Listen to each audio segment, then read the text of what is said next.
Hello viewers, welcome to our channel. నేను మీ చరణ్ పరిమి. ఒక చట్టం విషయంలో మోడీ గారు భయపడ్డాడు. ఆయన వెనకడుగు వేశారు. అసలు మోడీ భయపడడం ఏంటి అనే ప్రశ్న వస్తుంది కదా, కానీ ఇది నిజం. ఆయన భయపడి వెనకడుగు వేసి ఇప్పుడు కొత్తగా కొన్ని ప్రతిపాదనలు తీసుకొచ్చాడు. అసలు ఆ చట్టం ఏంటి, ఎందుకు భయపడాల్సి వచ్చింది, ఏం జరిగిందనేది చూద్దాం. గతంలో 2022లో మోదీ గారు ఒక చట్టం తీసుకొచ్చారు. అదేంటంటే అగ్నివీర్. అంటే భారత సైన్యంలోకి, త్రివిధ దళాలలోకి సైన్యాన్ని రిక్రూట్మెంట్ చేసుకోవడానికి ఇప్పటిదాకా ఒక పద్ధతి ఉంది. 18 ఏళ్ళు వచ్చిన వాళ్ళని ఆ సైన్యంలోకి ఇలా టెస్టులు కావచ్చు, ఎగ్జామ్ కావచ్చు, ఇవన్నీ పెట్టి తీసుకుంటారు. తర్వాత అక్కడ నుంచి అంటే దేనికి సంబంధించి టెస్టులు దానికి ఉంటాయి. త్రివిధ దళాల్లో ఇప్పుడు ఎయిర్ ఫోర్స్ కావచ్చు, అదేవిధంగా నేవీ కావచ్చు, అదేవిధంగా ఆర్మీ కావచ్చు. సో విడివిడిగా ఉంటాయి. అయితే ఇప్పుడు ఏంటంటే ఈ అగ్నివీర్ అనే ఒక పథకాన్ని తీసుకొచ్చేసి ఇందులో అంటే మెడికల్ లాంటి చాలా స్ట్రాంగ్గా అన్ని విషయాల్లో స్ట్రాంగ్గా ఉన్న వాళ్ళని మాత్రమే దీంట్లో పెట్టుకొని మిగతా వాళ్ళని వెనక్కి పంపించేస్తాం అన్నట్టుగా ఒక చట్టాన్ని అయితే తెచ్చారు. ఇప్పుడు ఆ చట్టాన్ని వెనక్కి తీసుకున్నారు. వెనక్కి తీసుకొని దాంట్లో అనేక మార్పులు తీసుకొచ్చి మళ్ళీ కొత్తగా తీసుకురావాలనేది వీళ్ళ ఆలోచన. నిజానికి ఇది ప్రతిపక్షాల సక్సెస్ అని చెప్పుకోవాలి. ఎందుకంటే ఈ చట్టం వచ్చినప్పుడు అనేక విమర్శలు వచ్చాయి, అనేక మంది రోడ్డెక్కారు. చివరికి అప్పుడైతే మోదీ గారు ఏమాత్రం వెనక్కి తగ్గలేదు. మీకు దేశభక్తి లేదా అని ఏదేదో మాట్లాడారు. ఏదో దీనివల్ల ఏదో లక్షలు వచ్చేసి వీళ్ళందరూ కోట్ల రూపాయలు వచ్చేసి బిలియనీర్లు అయిపోతున్నట్టు. సైన్యంలో కొంతమంది అయితే మాకు కనీసం సరైన ఫుడ్ కూడా దొరకటం లేదు, సరిగ్గా ట్రీట్ చేయట్లేదు అని చెప్పేసి వీడియోలు కూడా పెడితే వాళ్ళని సస్పెండ్ చేసిన ప్రభుత్వం ఇది. అంత దారుణంగా ఉంది పరిస్థితి. దానికి కూడా అదేంటి మీరు దేశం కోసం పోరాడుతుర్రు, సర్దుకోలేరా అంటారు. దేశం కోసం పోరాడేవాడు తిండి లేకుండా పోరాడతాడా? కనీసం సరైన తిండి ఇవ్వాలి కదా. వారం రోజుల పాటు స్టాక్ పెట్టిన రొట్టెలు అవన్నీ గడ్డగట్టిపోయి అంటే గట్టిగా అయిపోయి అలాంటివి తిన్నవాళ్ళు వీడియోలు పెడితే వాళ్ళని సస్పెండ్ చేసిన దాఖలాలు గతంలో ఉన్నాయి. ఏదైనా సరే దేశం కోసం చేస్తున్నప్పుడు సామాన్యుల కన్నా ఎక్కువ ఫెసిలిటీస్ వాళ్ళకే అందించాలి. కానీ ఆ పరిస్థితి కూడా లేదు. అయితే ఇక్కడ ఈ కేసుకు సంబంధించి చూస్తే అంటే ఇక్కడ సైనికులు నిజాయితీగానే ఉన్నా సరే ప్రభుత్వాలు వాళ్ళని ట్రీట్ చేసే విధానంలో ప్రభుత్వాల మీద విమర్శలు చేయాల్సి వస్తుంది. ప్రభుత్వాన్ని విమర్శిస్తే దేశాన్ని విమర్శించినట్టు కాదు. ఇది గుర్తుపెట్టుకోవాలి. చాలామంది బుర్రలో మట్టి పెట్టుకుంటారో ఏమో కానీ ప్రభుత్వాన్ని విమర్శిస్తే ఏదో దేశభక్తి లేనట్టుగా లేకపోతే దేశాన్ని విమర్శించినట్టుగా ఫీల్ అయిపోతుంటారు. దేశం మీద ప్రేమ ఉన్నవాడే, దేశం బాగుపడాలని కోరుకున్నవాడే ప్రభుత్వం చేసే తప్పులను విమర్శిస్తాడు. ఆ తప్పులు సరిచేసుకుంటే దేశానికి అది ఉపయోగపడుతుంది అనేది ఇక్కడ ఉన్న యాంగిల్, ఆ విమర్శల్లో ఉన్న యాంగిల్. ఇదంతా అవసరం లేదు, మనం ఏదో రకం బురద చల్లుదామన్నట్టు కొంతమంది తయారవుతారు. సరే, అదంతా ఒక యాంగిల్. అయితే ఇప్పుడు దీనికి సంబంధించి చూసుకుంటే అగ్నివీరుని గతంలో అయితే 4 సంవత్సరాలే పెట్టారు వీళ్ళకు. అంటే 4 సంవత్సరాల ట్రైనింగ్ పీరియడ్ పెట్టి అందులో అద్భుతంగా తయారైన వాళ్ళలోంచి కొంతమందిని మాత్రమే తీసుకుంటారు. అంటే 100లో 4వ వంతు. సో కొంతమంది మాత్రమే తీసుకొని అంటే 25% మందిని తీసుకొని మిగతా వాళ్ళని ఇంటికి పంపించేస్తారు. అంటే వీళ్ళకు ఆర్మీ ట్రైనింగ్ అన్ని విధాలుగా పూర్తయిపోతుంది. గన్ ఫైరింగ్ కావచ్చు, అలాగే రకరకాల ట్రాప్స్ కావచ్చు, అనేక విధాల శారీరకంగా మానసికంగా దృఢంగా తయారైన వీళ్ళల్లో ది బెస్ట్ 25% పీపుల్ని పెట్టుకొని మిగతా వాళ్ళని ఇంటికి పంపించేస్తే వాళ్ళకి 12 లక్షలు ఎంతో సేవా భృతి కింద ఇస్తారు. సో దాంతో వాళ్ళు వ్యాపారాలు పెట్టుకుంటారు అనేది వీళ్ళ ఆలోచన. గన్ ఫైరింగ్ నేర్చుకొని దాని మీద ఇష్టం కలిగి ఆర్మీలో పోరాటాలు అన్నీ నేర్చుకున్నాడు బయటికి వెళ్ళిన తర్వాత ఏ కిరాణా కొట్టు, బజ్జీల కొట్టు పెట్టుకొని, పకోడీల కొట్టు పెట్టుకొని ఉంటాడా? వాళ్ళు ఏం చేస్తారు? వాళ్ళకున్న శక్తి సామర్థ్యాలు ఎక్కడో చోట వాడతారు కదా. అది చట్ట ప్రకారం వాడతారా, చట్టాన్ని ఉల్లంఘిస్తూ వాడతారా అనే టెన్షన్ రాదా? సో ఇలాంటి విమర్శలు ఆ రోజుల్లోనే వచ్చాయి. దీనికి ఎవరు సమాధానం చెప్పలేకపోయారు. పైగా మీరు ఇలా ప్రశ్నిస్తారా అని మళ్ళీ ఎదురుగా దాడి. సో ఇట్లా జరిగిన క్రమంలో పైగా వీళ్ళకి ఉద్యోగ భద్రత లేకుండా పోయింది. 100 మంది వెళ్తే అందులో 25% మంది పనికొచ్చారు. మిగతా వాళ్ళందరూ వాళ్ళలాగే అన్నీ చేసినా సరే, అన్ని విధాలుగా ఉన్నా సరే ఏదో కొద్దిగా స్టామినా తక్కువ అది ఇది అని చెప్పేసి వాళ్ళని ఇంటికి పంపించడం అనేది చాలా దుర్మార్గంగా వచ్చింది. సో దీన్ని అందరూ విమర్శించారు. ఇప్పుడు దాన్ని మార్చి 4 సంవత్సరాలు దాన్ని 8 సంవత్సరాలకు చేస్తున్నారు. ఇది కొంతలో కొంత బెటర్. నిజం చెప్పాలంటే 10 ఏళ్ళు ఉంటే మంచిది. ఎందుకంటే మామూలుగానే ఇక్కడ సర్వీస్ ఇది తక్కువ ఉంటుంది. అంటే ఈ విధంగా పోరాడే వాళ్ళకి, అంటే ఫ్రంట్ లైన్ వారియర్స్ ఎవరైతే ఉంటారో వీళ్ళకి సర్వీస్ ఇది తక్కువ ఉంటుంది. అదే మేజర్ లెవెల్లో, అదే గ్రాడ్యుయేషన్ ద్వారా అంటే అడ్మినిస్ట్రేషన్ లెవెల్లో ఉన్న వాళ్ళకి సర్వీస్ టర్మ్ అనేది ఎక్కువ ఉంటుంది. సో ఈ తేడాలు ఉంటాయి వీటిలో. కాబట్టి వీళ్ళకి కనీసం 10 ఏళ్ళు పెడితే ఇంకా బాగుంటుంది, లేదా 12 ఏళ్ళు 10 ఏళ్ళు ఇట్లా పెడితే బాగుంటుంది. కానీ 8 ఏళ్ళు పెట్టారు, ఇది కూడా సంతోషమే. ఇంకా దీని మీద ఏమైనా మార్పులు చేస్తారేమో చూడాలి.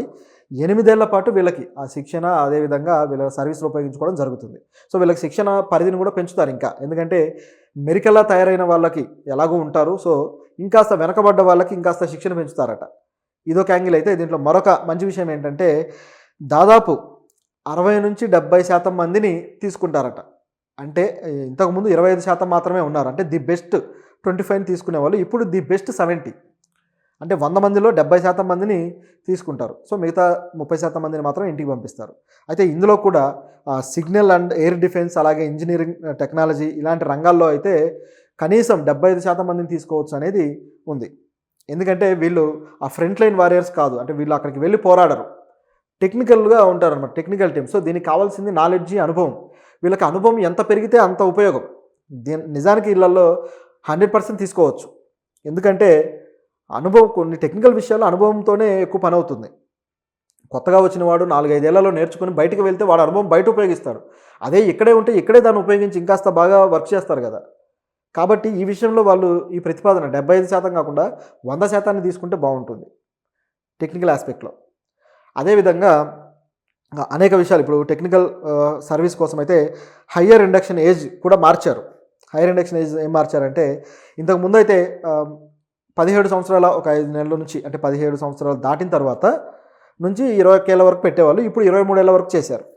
సో ఇది కూడా మంచి విషయమే. ఎందుకంటే టెక్నికల్కి సంబంధించిన ఎడ్యుకేషన్ కూడా నిజానికి డిగ్రీలు కూడా 21-22కి అయిపోతున్నాయి గమనిస్తే, ఇప్పుడు బీటెక్లు కావచ్చు ఇలాంటివి. సో అటువంటప్పుడు దాన్ని క్రైటీరియాగా పెట్టుకుంటే అక్కడి నుంచి ఆల్రెడీ ప్రొఫెషనల్ ఎడ్యుకేషన్ పూర్తయిన వాళ్ళు వస్తారు ఇక్కడికి. కాబట్టి ఇది మంచి అవకాశం. కేవలం 21 లోపే అంటే నిజానికి అండర్ గ్రాడ్యుయేట్స్ అందరూ కూడా, అంటే గ్రాడ్యుయేషన్ కూడా లేని వాళ్ళు తయారయ్యి వస్తారు. అది ఇబ్బందికరం. సో ఇది మంచి పథకం అని చెప్పొచ్చు ఈ విధంగా పెట్టడం. దీంతోపాటు మరికొన్ని ఏంటంటే, వీళ్ళకిచ్చే ఎవరైతే 30% మందిని ది బెస్ట్లో లేని వాళ్ళని ఇంటికి పంపించేస్తారో వీళ్ళకి ఇచ్చే అమౌంట్ కూడా, సేవాభృతి ఏదైతే ఉందో దీన్ని కూడా కొంత పెంచడం జరిగింది. సో ఇటువంటివన్నీ తీసుకురావడం ఇప్పుడు ఈ చట్టంలో గణనీయమైన మార్పులు తీసుకొచ్చినట్టు అయింది. గతంలో అయితే అసలు దీనికి సంబంధించి చాలా చోట్ల నిరసనలు జరిగాయి. ఇది తేవడానికి కారణం కూడా ఏంటంటే, ఈసారి ప్రభుత్వం ఓట్లు కోల్పోయింది వీళ్ళ ఓట్లే. ఎవరైతే నిరుద్యోగులు ఉన్నారో, అగ్నివీర్ పథకం కూడా వచ్చినా సరే నష్టపోయే వాళ్ళు ఎవరైతే ఉన్నారో వీళ్ళంతా కలిసి ఈ ప్రభుత్వానికి కాస్త గండి కొట్టారు. బీహార్, ఉత్తరప్రదేశ్, హర్యానా ఇటువంటి ప్రాంతాలు ఏవైతే ఉన్నాయో ఈ ప్రాంతాల్లో ఉన్న నిరుద్యోగులందరూ కూడా ప్రభుత్వానికి కాస్త ఓట్ల రూపంలో షాక్ ఇవ్వడంతో ఇక లాభం లేదని చెప్పి ఇప్పుడు మార్చుకుంది ప్రభుత్వం. అంటే షాకులు తగిలితేనే మారుతారనే దానికి ఇది ఒక ఎగ్జాంపుల్. ఉత్తరప్రదేశ్లో అయితే దాదాపు 40 సీట్ల పైనే కోల్పోయారు. సో ఈ విధంగా కోల్పోయినందుకు వీళ్ళకి ఇప్పుడు బుద్ధి వచ్చింది. ఈ పథకం మొదట్లో తీసుకొచ్చినప్పుడు చాలామంది మీడియా వాళ్ళు, గోధి మీడియా కావచ్చు, అలాగే న్యూట్రల్ మీడియా కూడా ఈ విమర్శలని, అలాగే దీని మీద వస్తున్న నిరసనలని కూడా విమర్శించారు. నేనైతే ఆశ్చర్యపోయాను. ఎందుకంటే మన సికింద్రాబాద్లో కూడా కొంతమంది నిరసన తెలియజేసేసి పోలీసులు లాఠీ దెబ్బలు తిన్నారు. అనేక ప్రాంతాల్లో నిరసనలు జరిగాయి ఈ అగ్నివీర్ మీద. కాంగ్రెస్ ప్రభుత్వం అయితే మేము వస్తే అసలు దీన్ని తీసేస్తామని కూడా అన్నారు. అగ్నివీర్ మీద వీళ్ళని పోరాడడానికి కాస్త ఎంకరేజ్మెంట్ కూడా ఇచ్చారు.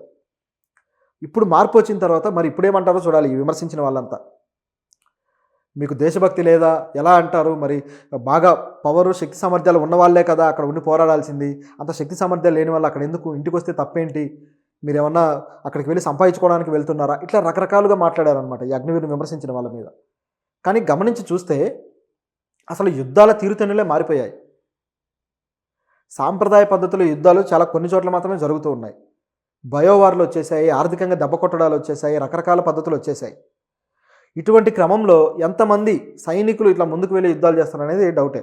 ఇప్పుడు హమాస్ ఇజ్రాయిల్ యుద్ధం చూస్తే సైనికులు చేస్తున్న దానికన్నా కూడా, ఎవరైతే గ్రౌండ్ లెవెల్లో వెళ్ళి తుపాకులతో కాల్చే వాళ్ళకన్నా కూడా మిసైల్స్ ద్వారా ఎదుర్కొనే వాళ్ళే ఎక్కువ ఉన్నారు. మిసైల్స్, అలాగే యాంటీ మిసైల్, ఆ మిసైల్ను ఎదుర్కొనే శక్తి, ఆ భీమ్ అని చెప్పేసి అలాగే కొన్ని ఉన్నాయి ఇజ్రాయిల్ వాళ్ళు కనిపెట్టినవి.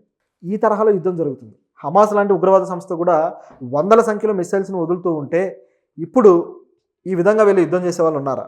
అయితే సైనిక శక్తి ఉండటం అవసరమే, కానీ దాన్ని యుద్ధ తీరుతెన్నులే మారిపోయి ఉన్నాయి కదా, దాని ప్రకారం కదా వీళ్ళని తీసుకోవాల్సింది. అటువంటి టెక్నాలజీని, అటువంటి పద్ధతులు ఏవైతే ఉన్నాయో వాటిని నేర్పిస్తే అందరూ ఉపయోగపడతారు కదా. సో ఇది ఇక్కడ గమనించాల్సిన విషయం. మరి టెక్నికల్గా చేస్తున్న వాళ్ళకేమో ఇప్పుడు 75% తీసుకుంటామని ఇప్పుడు మార్చారు. మరి గతంలో ఏమైంది? టెక్నికల్గా తీసుకునే వాళ్ళకి, టెక్నికల్ పీపుల్ ఎవరైతే ఉన్నారో వాళ్ళకి తెలివితేటలు, అలాగే వాళ్ళకి అనుభవం పెరిగే కొద్దీ కూడా దాన్ని ఇంకా ఎక్సలెన్స్ లెవెల్కి తీసుకువెళ్ళి ఉపయోగించే అవకాశం ఉంటుంది. మరి ఈ జ్ఞానం అంతా గతంలో విమర్శించిన వాళ్ళకి ఏమైంది? అప్పుడు తెలియలేదా? అంటే దేశానికి సంబంధించి వస్తే ఒక మూఢ విశ్వాసంలాగా విమర్శించేస్తారు, మీకు దేశభక్తి లేదా అని చెప్పి. కానీ వీళ్ళకి కుటుంబాలు ఉంటాయి. వీళ్ళు 4 ఏళ్ళు చేసినా సరే ఈ ప్రాణాలని పణంగా పెడుతున్నారు. ట్రైనింగ్ పూర్తవ్వక ముందు 4 ఏళ్ళు వీళ్ళు పనికొస్తారు. ట్రైనింగ్ పూర్తయిన తర్వాత మాత్రం పనికిరారా? ఇది ఇక్కడ జోక్.